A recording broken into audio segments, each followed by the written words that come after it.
చేస్తున్నారా, సాహసం చేస్తున్నారా? ఏదోటైతే ఖచ్చితంగా చేస్తున్నారు.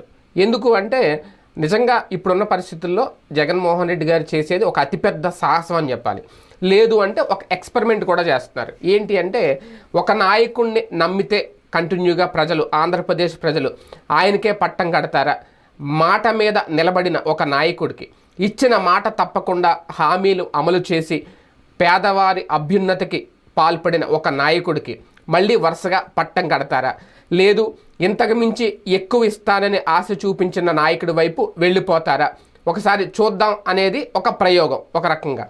ఇంకొకటి సాహసం ఏంటి అంటే ఇంతకు మించి ఎక్కువ ఇవ్వలేను అని చెప్పాడు, ఇంతకు మించి నా వల్ల కాదు అని చెప్పాడు, చెప్పేసి కూడా గెలుస్తాను అనే ఒక ధీమా వ్యక్తం చేయడం అది అతిపెద్ద సాహసం అవుతుంది. ఎందుకంటే ఇప్పుడున్న పరిస్థితుల్లో సాహసం ఏంటి అంటే ప్రతిపక్షం గనక కూటమి కట్టి 3 పార్టీలు